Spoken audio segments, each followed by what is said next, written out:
warm welcome. I hope all of you are doing well today. I am super duper excited because you can definitely say one of my favorite students, right? From the past year, I have with me Belinda, who has cracked CLAT with flying colors and has made us all super duper proud. So welcome, Belinda.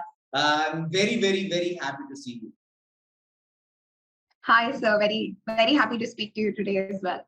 So, Belinda, just for all the viewers, do share how much did you score in your exam and what is your All India rank? So, I gave CLAT 2023 on December 18th, and I was able to score a score of 94, and I secured a rank of 155 and a state rank of 5. So, guys, you can see here, right, a state rank of 5, All India rank under 200, and this is definitely a result of, and you can say definitely of various, months of efforts and lots of sacrifices, lots of things, right? So, what all sacrifices, Belinda, did you do to achieve this score? Do tell your sacrifices. What were they? So the first main thing that I sacrificed would be my 11th and 12th grade scores. Like school really went downhill for me. Like before 10th, I used to be scoring 95 was a constant for me. And the worst case used to be 85. So even in 10th, I scored about 90. So like any Indian teen would do, I opted for science stream and I chose PCM and computer science. So one thing that science requires from you is more than effort, it requires consistency and time. If you give at least 3 hours every day to that subject and practice it over time, then you will get used to it. Because one thing science does need is time. Absolutely. That is one thing I did not have. Correct. So it was pretty tough for me to juggle the both. But I think it didn't go entirely downhill, that it was fine, I guess. But also, it was hard for me to accept and come to terms with the fact that I was not going to score 90 plus in those 2 years, because that simply wasn't possible for me, right? So even 11th was okay. So 12th, I was like, boards, I have to score more. But then that went even more downhill. So that was one thing I really had to sacrifice. And it was a very painful decision, I'm sure, because once you are a topper, it's very difficult for you to accept the fact that others are getting ahead of you, and that competitive spirit also kicks in, and it must be really painful for you. But I'm sure now you think everything is worth it. Yes or no? True, sir. Like being accepted to NALSAR even is a dream. So yeah, I think it's all worth it. Absolutely. So now you are there in NALSAR. What is your family's response? Are they aware of what NALSAR is, right? Or did you explain it to them that how good a college NALSAR is? Do share your family background as well. So in my family, in my close family, no one has taken arts before or law. Like no one's even related. Most of them are engineers. My dad is from an IT background and my mom's a homemaker. So we didn't have much of a background in law. We did not know. But the moment I said I was going to write CLAT, like it was all confirmed, they started researching more than me. Like my dad knows more than me now. He knows more about NALSAR than I do. So they're really happy. And they've also been extremely supportive throughout. Like even when I said I was going to do law, they sort of assumed that I would do engineering as well, which is what I assumed as well.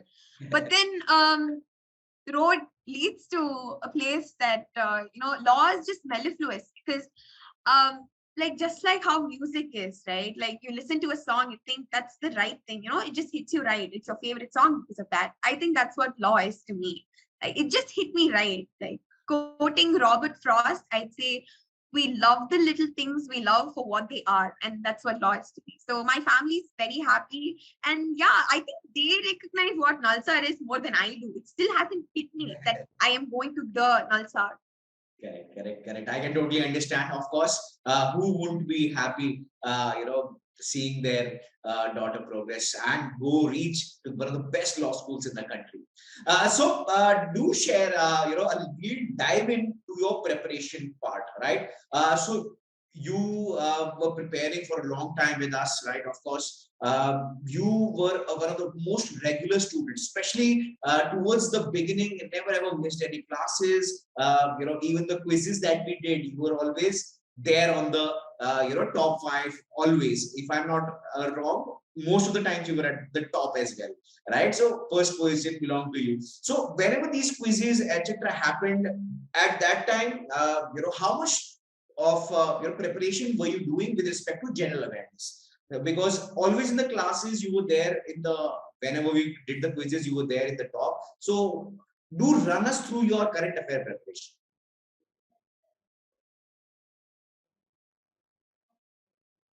My general awareness prep was not something new. So right? So I had been reading newspapers. I had been reading newspapers from a very small age, and books too. Like I stack books, and like my house is surrounded with books. I love reading. So I think that general awareness was something I was really engrossed in since the 9th grade. Like I used to follow news every day, and I used to comment. We used to have these dinner conversations in our family as well. Like we used to talk about the things that went on. So I think that general awareness was not that big of a hurdle for me. But when I started my prep properly in December with BYJU'S, I started it in like December 2021. yes.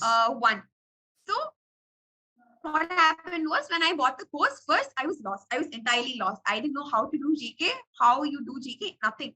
I simply read the whole newspaper. I used to read the regional part. I used to read the city part. I used to read everything needed, unneeded, sports. I read everything. But in April, like as soon as I followed all the YouTube sessions, all the classes, and I got a hang of it, okay, I did from multiple sources. I used to read the newspaper every day. Like if I did not have time that day, and if I was going out somewhere or I had some other exams, I would make sure I just read the newspaper. Correct. Or else I'd read the newspaper, do my CA notes from various sources. I used to do it from the upload on the portal every day. That I used to do, along with a few other sources from the internet. Like I used to use GK Today, and then I used ADA 247 and all of that. So from there, I used the like from the online portals I used for news.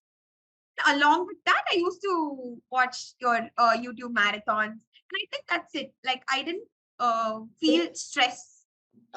Agreed. So one thing I'm sure every student that is watching this video will follow is that she did not rely on any one source. She has repeatedly said that she was watching all the marathon sessions. She was also reading newspapers. She was also attending classes, and apart from that, she was referring to online sources as well. So all these cumulatively, plus the mock test and sectional test that Belinda has given, is has resulted in a fantastic score. So general awareness, obviously the point in contention, बहुत लोगों का ये doubt था, lots of people had this doubt. So we have done with general awareness. Which was your strongest section, which you were really confident in?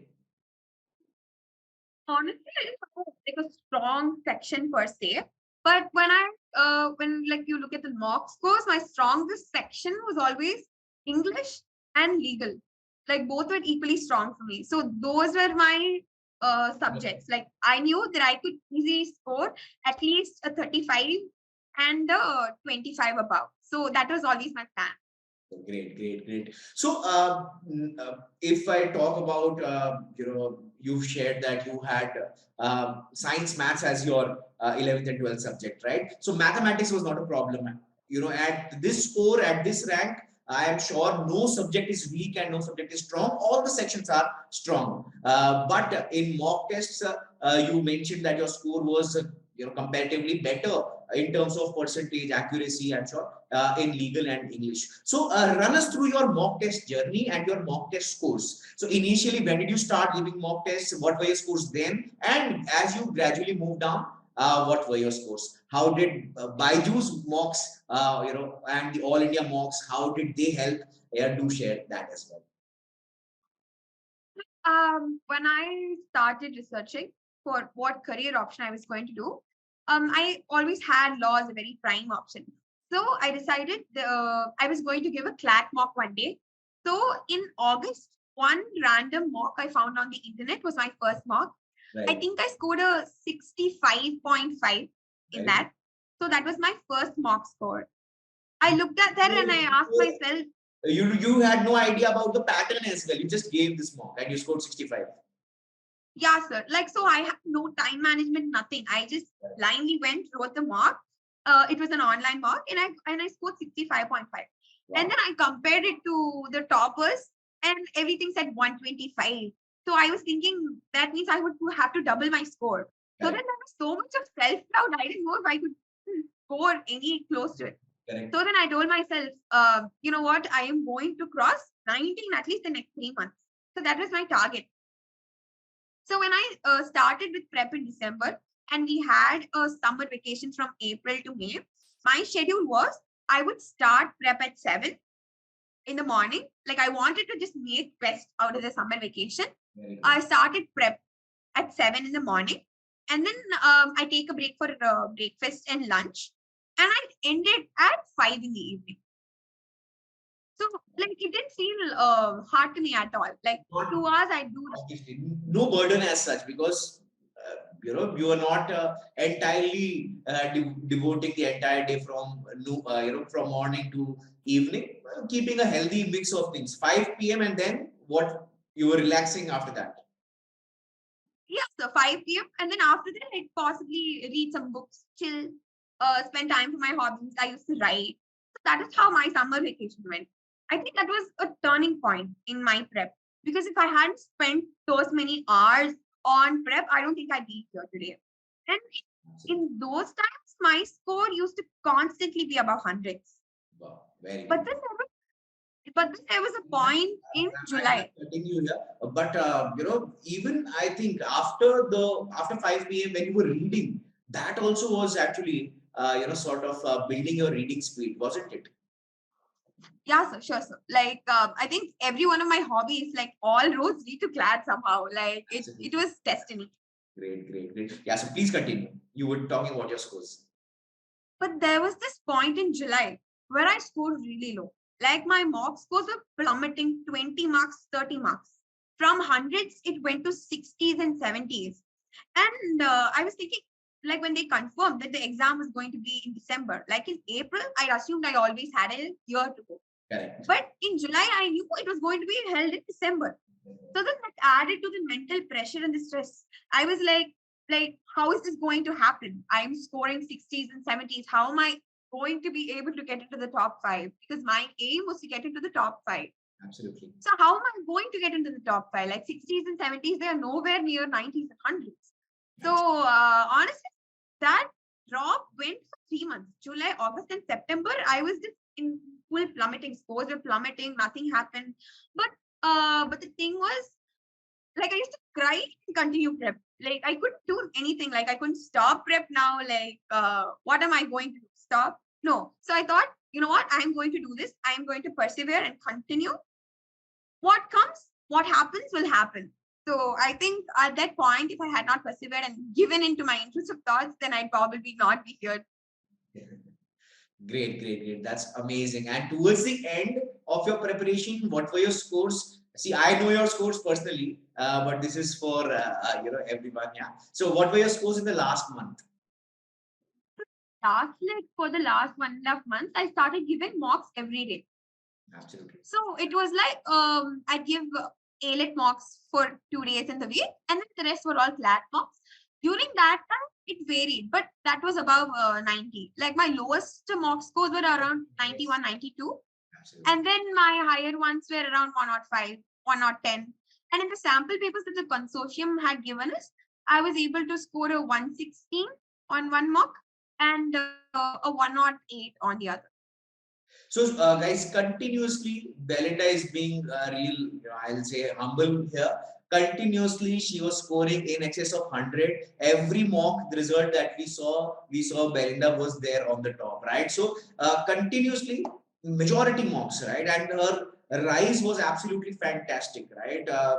As she said, in July, August, we were tracking that as well, 60s, 70s, and from that to reach 100, obviously Belinda studied and obviously practiced a lot, and that actually eventually helped her. In the end, she was doing frequent mocks, which obviously what we were all preaching as well. And this should not be replicated towards the beginning of your preparation. It has to be done in the same order as she has mentioned, right? So do remember this as well. So Belinda, how have we contributed to your preparation? Do share. We started the toppers batch. As you are aware, you were part of the toppers batch as well. Do share the feedback. How was your experience in the toppers batch? So honestly, I was about to mention this as well. So when we had the series of All India mocks conducted by BYJU'S, I thought, why not give one? I'm free today, so I gave a random mock, and I was able to secure a rank of 2 or something around that. I think it was 2 or 3. So then, Nivedita ma'am said the class that we will have a toppers batch. Like you're going to be 30, 40 kids here, and you're going to be selected. I thought, if she's talking about the all India test, then I might be in it. Honestly, I think it was a turning point in my preparation. After the July, August, September drama, really, I did something to reassure myself. So I think the toppers badge, being in the toppers badge, being put in the toppers badge really helped my self-confidence. Like it motivated me. It was like, maybe I am deserving to be amidst these kids as well. Because there was always self-doubt, sir. Because I didn't know. I counted myself average, not too smart, not too dumb as well. So I expected certain things from myself, while also keeping in mind that leaving some space for myself. But honestly, it all went well. So in the toppers batch, the sessions that we used to have, the 2-hour sessions, honestly, sir, game changer. Like it helped me a lot. Like in my prep, honestly, the sessions conducted by Nivedita ma'am and Alpa ma'am, along with you, all your GK sessions, everything, sir, just great. Like the when Nivedita ma'am was discussing with us, like EWS, all of the concepts she said would come, did come. Absolutely. So it was really amazing to look at the paper and see the work that you've put in, you're going to reap it. Absolutely, well said, well said. So, Belinda, as you're aware that thousands of students will be watching this video, they'll be really motivated, by you, and they'll be looking forward to join NALSAR, as your juniors. So, what message, what piece of advice would you like to give? You've been part of this journey for a good 1 year of your life you have dedicated to this exam. So whatever your learnings are, whatever you want to share with the students, this is the time. Please do. I'd like to tell them about my lowest point. There was a point where I counted English as my favorite. Like English was my favorite subject, and it was my strongest too. Like there was not a time in school where I've gotten below 95. And then here I was scoring 12 on 30 in CLAT. You think you like something and then it just betrays you, like 12 on 30, that is a score that I've never scored. So I had spent almost 33 minutes in that particular mock, and I received a score of 12. And even when I was about to, before taking law, right, there was so much predicament. And amidst the cacophony of suggestions from many people and the research I did, I was in quite a predicament. But honestly, I can tell you all of it is worth it. Like when you see your prep, your work coming through, coming in, like honestly, sir, everything is worth it. So one thing I'd like to tell everyone is don't skip GK prep. Even if you're busy, don't skip it. Just read the newspaper, at least go through the headlines if you're sick. Second thing is, one thing CLAT really requires from you is to be consistent. So be consistent with prep. Don't take long breaks. Long breaks really break your mock score. So keep giving 1 mock a week. Increase it to 2 mocks when you get closer to the exam. And in the last a month, what I did was give a mock every day. We can do it on alternate days as well. So constantly giving mocks And using CLAT Ignite, please use CLAT Ignite, some compendium and different sources, use all sources for GK. And along with that, honestly, all that legal requires is time and attention. You look into the subject, you be attentive enough. I think attending the class is enough. So attend classes religiously, follow newspaper every day, and also just give your heart and soul. Like have passion and do this because you like it. That's Awesome, awesome, awesome. I'm sure, along with this, the first advice that she shared, the sacrifice that she made, right? Along, please add, that sacrifice also as, something which you can, take from this session, right? So, thank you so much, Belinda, on behalf of, all the student fraternity who will watch this video, plus, from us at BYJU'S Exam Prep, we wish you all the very best in your future endeavors. You know that we are just a call away, right? Anytime, anything you need, we are there. And, we are again super duper proud, right? Wishing you loads of success in your future endeavors. Thank you so much. so I'd like to add one more thing. Please. Like when I gave AILET, I counted every mark as the lives I had. Like it was like a video game for me. Every question I marked wrong, that would mean that I might possibly not get NLU Delhi. But that is such a wrong mindset to go with. And I realized that with CLAT. There was obviously a familiar tightness in my rib cage and a trembling of my upper arm. But then when I went to the exam center and I sat, I remembered that I did everything I could possibly do. And this was time to show it in the paper. Like, so really be chill on the exam day. I think that mindset is a very important thing. Like you go, and I think there shouldn't be too much pressure. I know that it's here to stay, but honestly, if you go with a chiller mindset, the outcome is always amazing. Also, like my late grandmother had a very specific wish. She'd always wish that someday I'd be interviewed, especially for academic excellence. So that day is yeah, finally. yeah. So I hope she'd been here to see it, but I'm sure she's seen. You have been fantastic, Belinda. And the urge that you had to share the last point with us shows how dedicated you are for this interview and for this. For the students will be watching this as well. So guys, this was a Belinda, a star performer of the year 2022. The year belonged to her. She dominated every test that was given to her. She did everything that we asked of her, and of course she did much more, and now she is definitely reaping benefit in one of the best law schools in the country. So that's it. Thank you so much, Belinda, for your time. We wish you again lots of success in the future. We will meet again real soon. That's it from us at BYJU'S Exam Prep. Thank you so much. Bye-bye. Thank you, sir. Couldn't have done it without you guys. Thank you.